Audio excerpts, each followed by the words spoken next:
총선이 오늘부로 딱 20일 남았습니다. 국민의힘에선 수도권 위기론이 재등장한 가운데 민주당은 과반을 총선 목표로 내세웠습니다.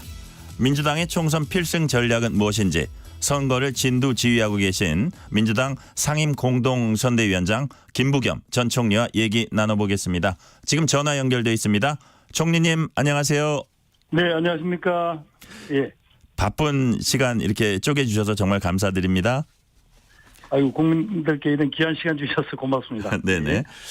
후배 정치인들도 그렇고 경력이 좀 오래된 기자들도 그렇고 유독 총리님을 부겸이 형이라고 부르는 사람들 많습니다. 왜 그렇다고 보세요?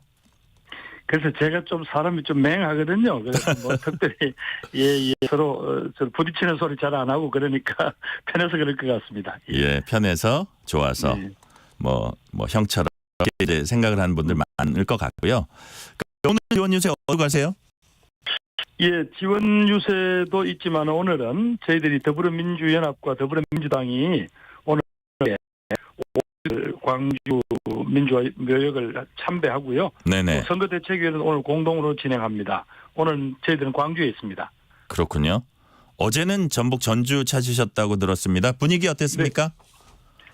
예, 아무래도 여기는 뭐 저희들이 좀 강세 지역이긴 합니다만은 그동안 윤석열 정부가 너무 전북에 대해서 홀대했다라는 데 대한 그런 화가 많이 나셨더라고요.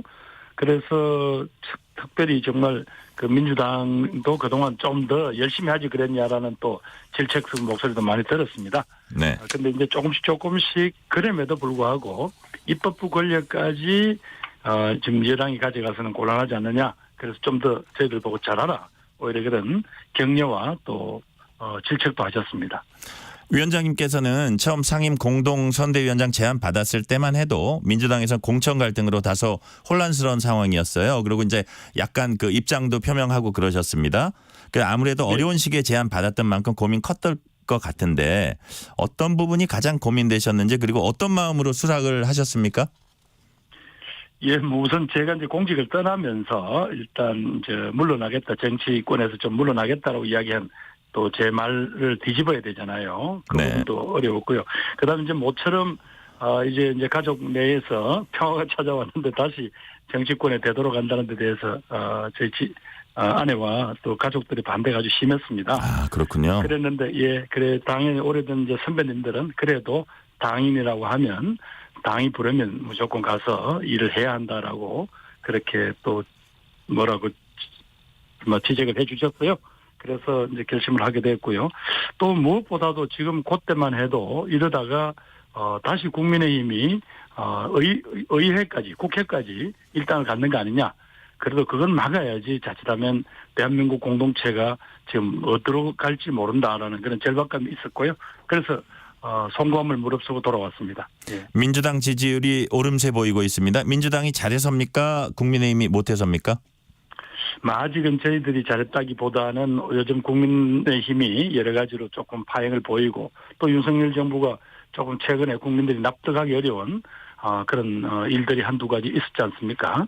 이런 부분들이 이제 종합적으로 다시 국민들에게 정권 심판론에 대한 어떤 그런 강한 열망을 불러일으키는 것 같습니다. 김부겸 이해찬 카드가 통했다 이런 분석도 있습니다. 어떻게 보세요?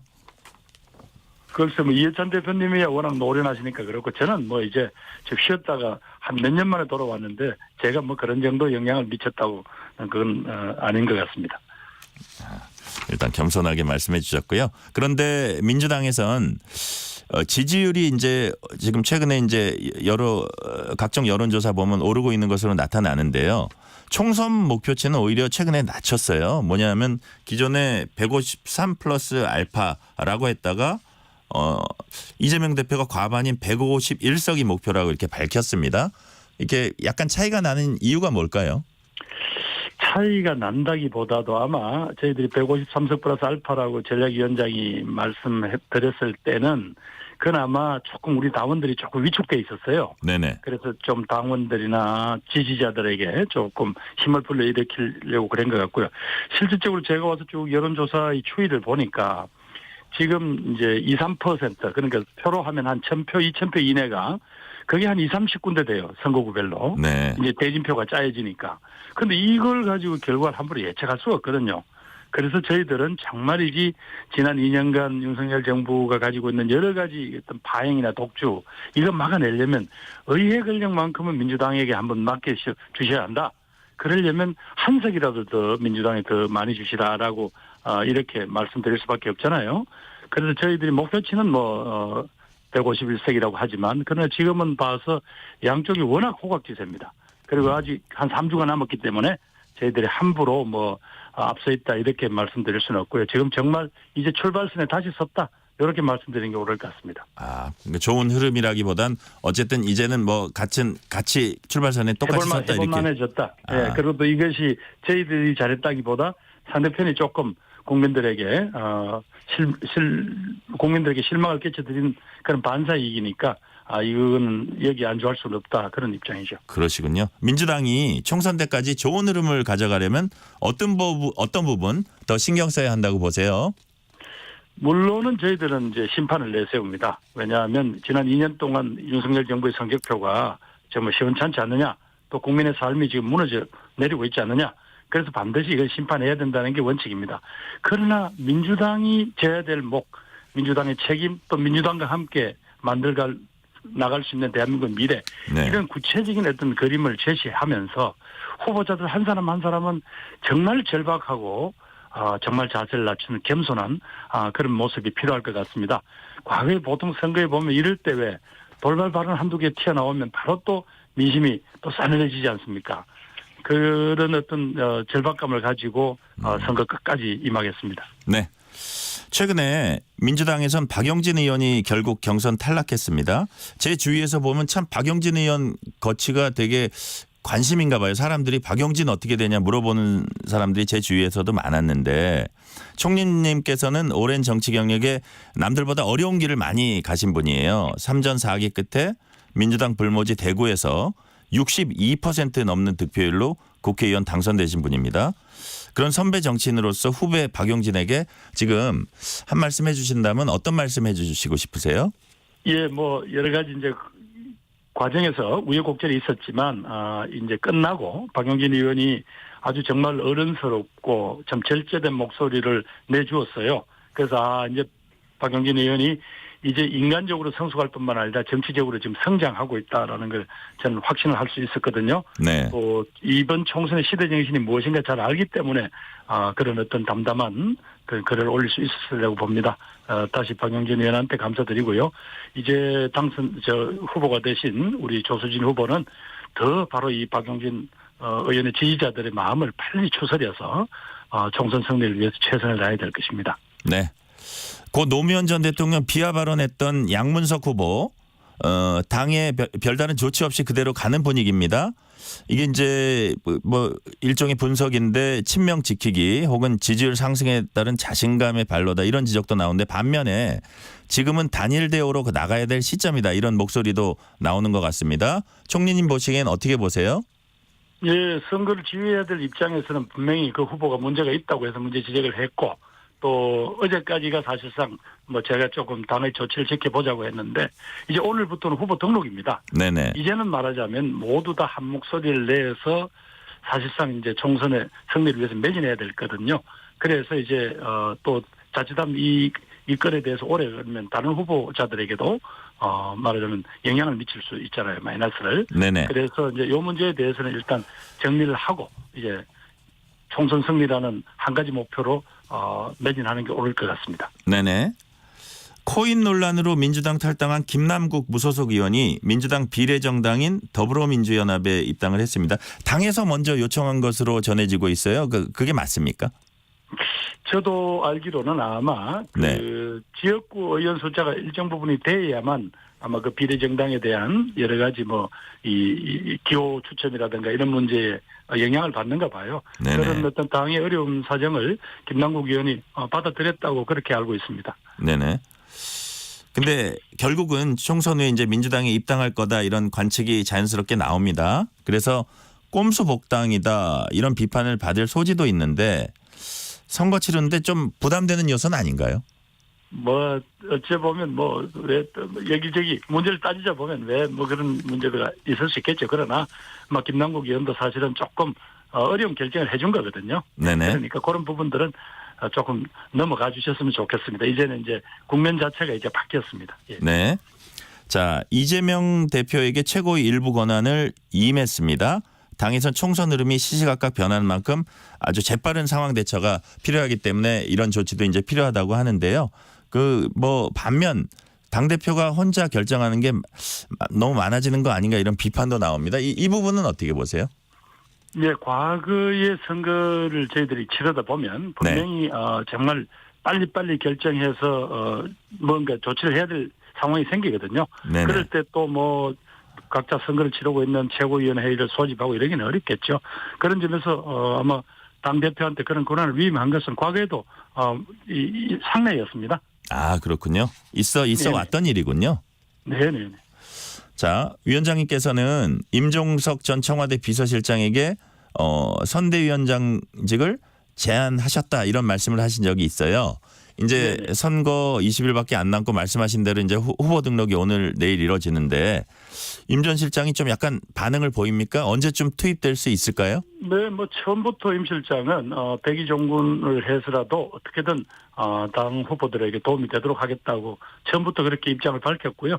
저하고도 몇 차례 통화에서도 분명한 입장을 했으니까 조만간 어떤 형태로든지 아마 선대위에 합류하게 될 것 같습니다. 그러니까 선대위 합류하게 되면 어떤 직책을 갖고 하게 될 것 같습니까? 아니면은 그냥 꼭 직책이 아니더라도 그냥 일단 무조건적으로 합류하게 될 것 같습니까? 아무래도 본인이 우리 후보자들 돕는데 도움이 되는 방식으로 결정을 하겠습니다. 예. 네. 국민의힘 얘기 조금 해볼게요. 국민의힘에선 이제 황상무 수석 문제, 이종섭 대사 문제가 불거져서 좀 논란이 많았습니다. 약간 갈등적인 요소도 있었고요. 근데 어저께 윤석열 대통령이 황 수석 사의를 수용했다고 이제 발표를 했고요. 이종섭 호주 대사가 아마 오늘 오전 중에는 귀국할 것으로 보입니다. 여기에 대해서 한동훈 위원장은 이 문제가 해결됐다. 민주당과 달리 국민의힘은 민심에 반응한다. 이렇게 말했습니다. 이 부분은 어떻게 보세요? 글쎄, 한동훈 위원장님의 희망사항이 아닌가 싶네요. 국민들도 그렇게 생각하실지 저는 의문입니다.